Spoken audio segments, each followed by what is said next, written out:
ہوتا۔ اب ان نوجوان بچوں سے یہ پوچھا جائے کہ آپ کو کس نے پال پوس کر بڑا کیا، تو جواب ملے گا ماں باپ نے۔ بھائی ماں باپ کے ساتھ بڑے بہن بھائیوں کا بھی تو حصہ ہے، انہوں نے بھی تو ماں باپ کا ساتھ دیا۔ چھوٹے ہوتے ہیں تو بڑی بہن ماں کی طرح اس کا خیال رکھتی ہے، رشتہ دار جو قریبی ہوتے ہیں وہ مورل سپورٹ دیتے ہیں، خالہ پھپھو اور اس قسم کے جو رشتے ہوتے ہیں ان کی مورل سپورٹ ہوتی ہے۔ تو بچے خود بخود پل کے جوان نہیں ہو جاتے، ان کے بڑے اور جوان ہونے میں قریب کے لوگوں کا حصہ ہوتا ہے۔ تو جب چھوٹے تھے، ہر کام میں محتاج تھے، تب آخر کسی نے تمہارا خیال رکھا نا۔ تمہاری ماں راتوں کو جاگتی تھی، اس نے بچپن میں ولادت کے بعد سلیپ لیس نائٹس گزاری کہ سال 2 سال تک بچے عام طور پہ راتوں کو جاگتے ہیں، روتے ہیں، ماں تھکی ہوئی بھی ہو تو اس کو بچے کی خاطر جاگنا پڑتا ہے۔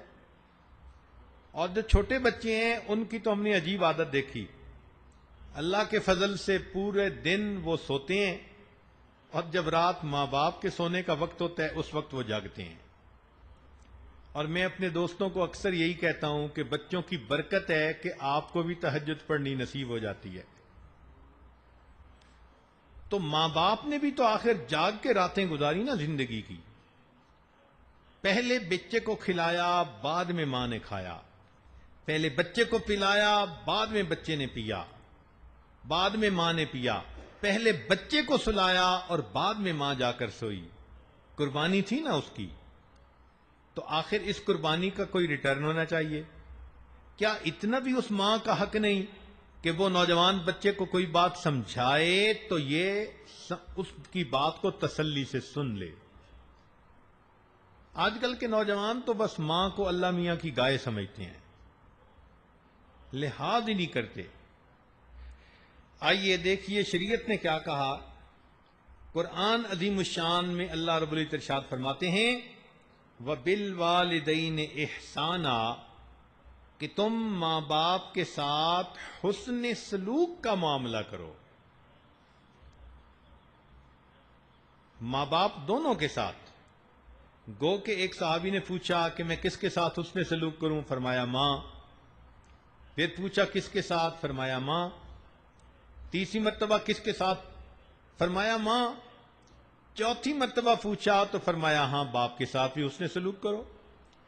تو اس حدیث پاک سے یہ مطلب نکلا کہ باپ کے ساتھ بھی حسن سلوک کرنا ہے، مگر ماں کا اس سے بھی زیادہ خیال رکھنا ہے، اس لیے کہ ماں نے تکلیف زیادہ اٹھائی ہوتی ہے۔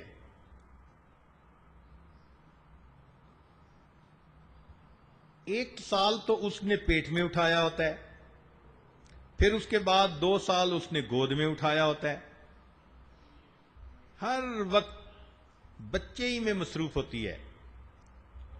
24 گھنٹے کی خادمہ، کوئی ڈیوٹی تھوڑا ہوتی ہے کہ 8 گھنٹے میں بچے کو اٹینڈ کروں گی اور پھر میں بری نہیں۔ ماں باپ تو 24 گھنٹے اس کے لیے ہیں۔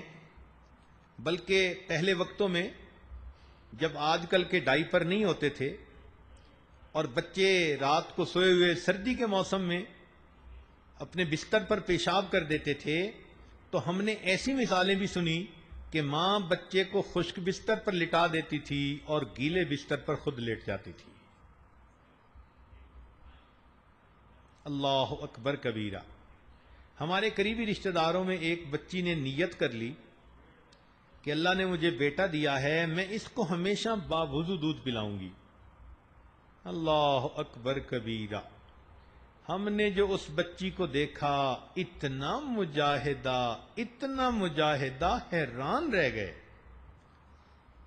اس لیے کہ مدر فیڈنگ خود کرتی ہے اور اس نے کہا کہ میں نے نیت کی ہوئی ہے کہ باوضو پلاؤں گی۔ اب ہر وقت تو وضو نہیں رہتا، چلو دن میں تو گزارا ہو جاتا ہے، سردی کی راتوں میں بچے کو دودھ پلایا اور پلا کے وہ بیچاری لیٹی اور 5 منٹ اس کی آنکھ لگی کہ بچہ پھر رونے لگا. اب گرم بستر میں سے اٹھ کے وہ جائے اور باتھ روم میں وضو کر کے پھر آ کے پلا رہی ہے. پھر بچے کو فیڈ دی اور ابھی آدھا گھنٹہ بچہ نہیں سویا تھا کہ پھر رونا شروع کر دیا. اللہ کی شان، بچی کو پھر وضو کے لیے جانا پڑا. ایک ایک رات میں وہ بچی 15 دفعہ جا کر وضو کر کے آتی. سوچیں وہ بچی رات کو کیا سوتی ہوگی. سفر میں بچہ رو رہا ہے اور بچی کا اس وقت وضو نہیں. اب جی کہیں وضو کی جگہ تلاش کرو. اب بچی کے لیے سفر میں وضو کی جگہ کتنا مشکل کام. کس کس جتن سے اس نے اپنے اس بیٹے کو دودھ پلایا. یہی سوچ سوچ کے مجھے حیرت ہوتی ہے اور دل کہتا ہے کہ واقعی اللہ رب العزت نے جو ماں کا یہ مقام بتایا یہ اس ماں کا حق بنتا ہے. اسی لیے حدیث پاک میں آتا ہے کہ اللہ رب العزت شب قدر کے اندر بڑے بڑے گناہگاروں کی مغفرت فرما دیتے ہیں. جو ماں باپ کا نافرمان ہوتا ہے شب قدر میں بھی اللہ اس کی مغفرت نہیں فرمایا کرتے. نبی علیہ الصلوۃ والسلام کی خدمت میں ایک صحابی آئے اور کہنے لگے اے اللہ کے نبی مجھ سے بڑا گناہ سرزد ہو گیا. نبی علیہ السلام نے فرمایا جاؤ اپنی ماں سے دعا کروا لو. اس نے کہا اے اللہ کے نبی میری ماں تو فوت ہو چکی. فرمایا جاؤ تمہاری خالہ ہے کہ جی وہ زندہ ہے. فرمایا جاؤ خالہ سے دعا کروا لو اللہ تمہارے بڑے گناہ کو بخش دیں گے. سوچئے جب کبیرہ گناہوں کو اللہ ماں کے ہاتھ اٹھنے پر معاف فرما دیتے ہیں تو اللہ کے ہاں ماں کا کیا مقام ہوگا.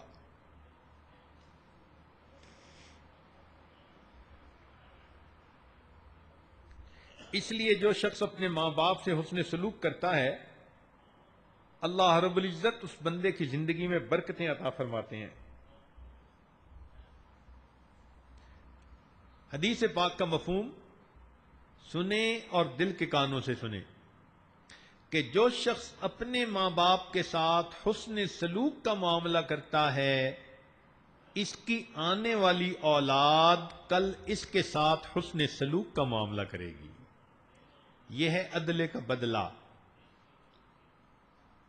جیسی کرنی ویسی بھرنی.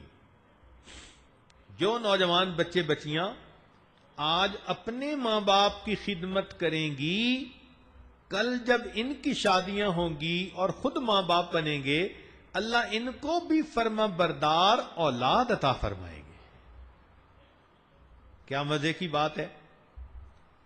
تو اس لیے نوجوان بچے بچیوں کو چاہیے کہ خدمت کر کے ماں باپ کو راضی کریں تاکہ ان کی اولاد ان کو راضی کرے اور اس کے ذریعے سے اللہ رب العزت بھی ان سے راضی ہو جائیں. اس لیے شریعت نے کہا کہ ماں باپ اگر فوت ہو جائیں تو بندے کو چاہیے کہ جو ماں باپ کے تعلق والے تھے انسان ان کے ساتھ حسن سلوک کا معاملہ کرے. مثلا ایک بندہ کہتا ہے میں اپنی ماں کی خدمت نہ کر سکا فوت ہو گئی تو بھائی اب آپ اپنی خالاؤں کی خدمت کرو. جی خالہ بھی کوئی نہیں تو بھائی ماں جن سے تعلق رکھتی تھی جن کو وہ اپنے قریب سمجھتی تھی اگر ان کا اکرام کرو گے تو تمہیں اپنی والدہ کا اکرام کرنے کا ثواب دیا جائے گا. یہ عمل اللہ رب العزت کو اتنا پسند ہے کہ انسان کو دنیا کی مصیبتوں سے بھی بچاتا ہے.